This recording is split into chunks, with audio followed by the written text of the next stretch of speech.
All right, guys, so we're over here with Mr. Pedro Garcia, owner of many businesses, including a Remax insurance company and multiple cafes, and I don't know what else. But he was telling us a little story about him becoming an entrepreneur. So I just, can you continue?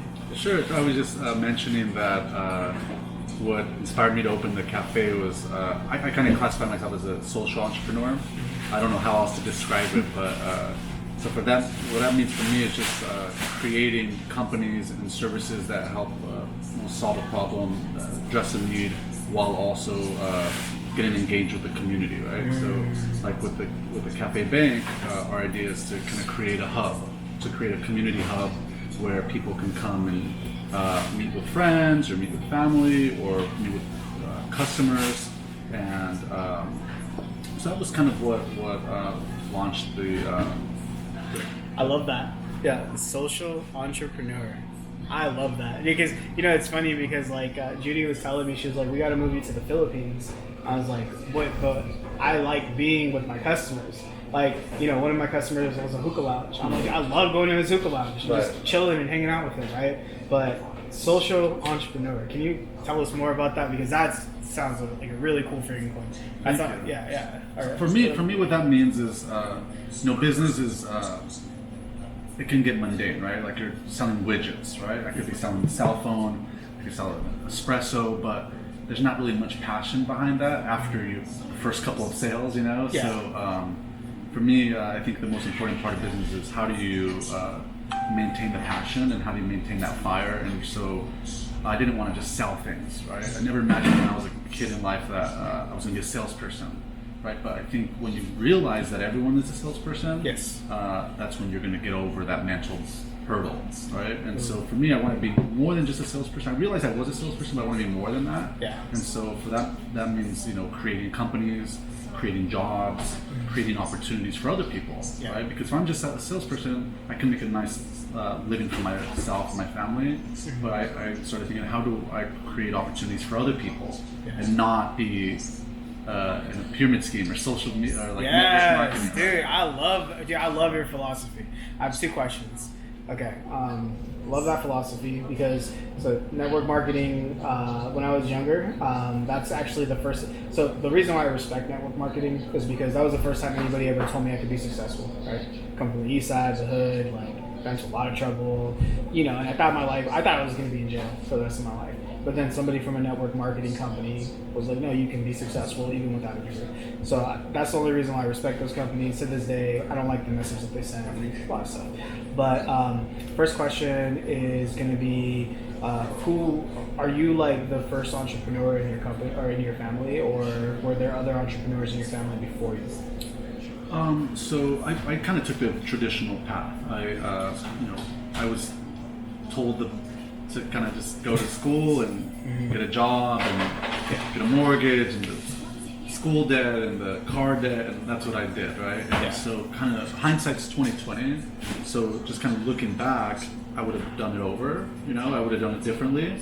I don't regret decisions per se. I think it's all kind of built, to help get where I am. But I think in general, it's not the formal education process. Is probably not for everybody, right? You don't have to be. You don't have to go to 4-year college or get an MBA. Or Did you do good in school? I did. I did very well in school, always. Yeah. Since a young kid, I was blessed in that respect. So I know for some kids it's challenging. So for me, it was never challenging per se. Things came pretty naturally. But what was harder for me was to lead that stability of a 9 to 5 that was paying well to jump into entrepreneurship. Right? What's the hardest thing that you remember making the transition? Because the time that you're talking about, so you wanted. So it sounds like you wanted to be an entrepreneur in 2007, and then 2008 the world blows up. You had a desire to be an entrepreneur in 2007, right? That's why you got your license. So you're a very patient guy because you waited 2007, 8, 9, 10, 11, 12. So that's 6 years that you had to put everything on the back burner for the market to come back and become better, right? And then now in real estate you're doing better than a lot of people I know. Okay, I was getting with the point there, but there's a question I really need to ask you. Do people drain you or do people energize you? I think it depends on whoever you're with, right? I think in whatever mindset you're in. Yeah. So if you're in a mindset that moment in time where you have you're open to ideas or to conversation, then that person hopefully will give you more energy, right? But I think if you're closed-minded, it's going to be draining because you're already spending energy to close your mind, right? Yeah. So I think in general, if the person is positive, it's going to be a general positivity on myself. So for me, like when I generalize this, I'm a very like. So Judy, the girl behind the camera, she feels like she has like a battery every day, right? Like she's like, I started the day at 100, and my people interaction just kind of by the end of the day I'm like at like 12%. I gotta go be with my hubby, right? But for me, I'm like the guy who could be tired, right? And I could talk to somebody, and by the end of that conversation, I'm like fired up again, right? I'm like, dude, that was a great talk, right? Like right now, I feel my energy coming back now. But how do you feel about that? Are you the type of person where your day could be dull and then you talk to somebody and then suddenly like it's just a great day? Or absolutely, man. That's how I feel right now. I mean, the gal that I was with just before meeting you guys. Yeah. She was an amazing person. I have to introduce you the next time. And then you guys, I mean, just those two conversations have just given me a lot of energy, right? So I'm the same way. Like this, I'm not a morning person. I get a lot of my creativity in the nighttime and stuff. But so I'm a slow starter. Like this morning, I parked in front of. I have another office, and I love going to the office in Campbell. And I parked I parked, and it took me like almost 5 or 10 minutes to get out of my truck to go walk into the office. Like, why did it take me so long? It's like a slow starter. But each conversation and each interaction that I have just gives me more energy, right? It's like it gives me more. But I'm definitely a people person. I like love that. Yeah, you know what? You should run with that social entrepreneur thing. Because like I hear like social media, like you hear a lot of social media, but I don't think I've heard somebody say social entrepreneur the way that you described it. Right, like I talk to a lot of entrepreneurs. Like I talk to a lot of business people, and you're the first person that kind of put it like that. So I'm a social. I'm a social entrepreneur. I have not heard somebody call themselves that. The reason why I say that is because like for me, commerce is something that's existed for thousands of years, right? Since people have existed, people have been engaging in commerce, right? Yeah. So how do you create that passion of business, right? For me, it's all about how do you impact the world. When I was a child, everybody, they want to change the world, right? And I think as we get older, we start to think we cannot change the world, right? But I think the reality is if you can just impact somebody through a conversation or somebody, how to make them feel, like that's where you get that impact, right? So for me, when I say I'm a social entrepreneur, it's like I want to say socially conscious entrepreneur because like that's a mouthful, right? But that's what for me, business should be socially conscious, right? Because it doesn't make sense to just make money, right? You can make money in thousands of ways, and there's many legitimate ways, right? Totally. But for me, it's out of all those legitimate ways, which ones are you going to be able to impact people's lives and have a good feeling about yourself?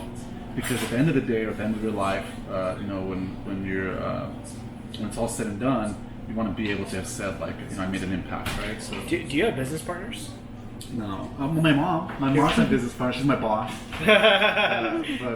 So no business partners. You run everything. Yeah. So, but let me ask you this: Do you? So I just have to ask because like I've worked for other entrepreneurs who, like I've always like kind of taken what I like from the people I work for, and then I leave what I don't like, right?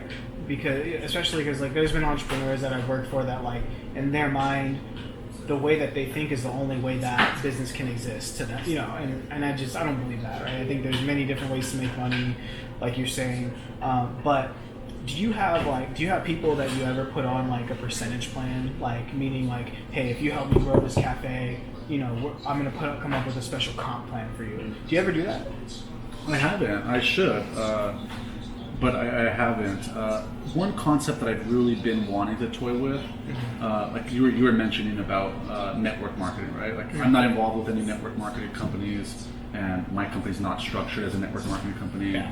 But if you look at companies like, let's say KW, Right. They've grown so fast in such a short amount of time by implementing a model that's just called something different, right? Yeah. It's the same basic model, but it's just called something different. The term is maybe a little bit sexier and maybe has a little bit more appeal than what the traditional model that people are accustomed to when they hear that, right? So for me, I would love to be able to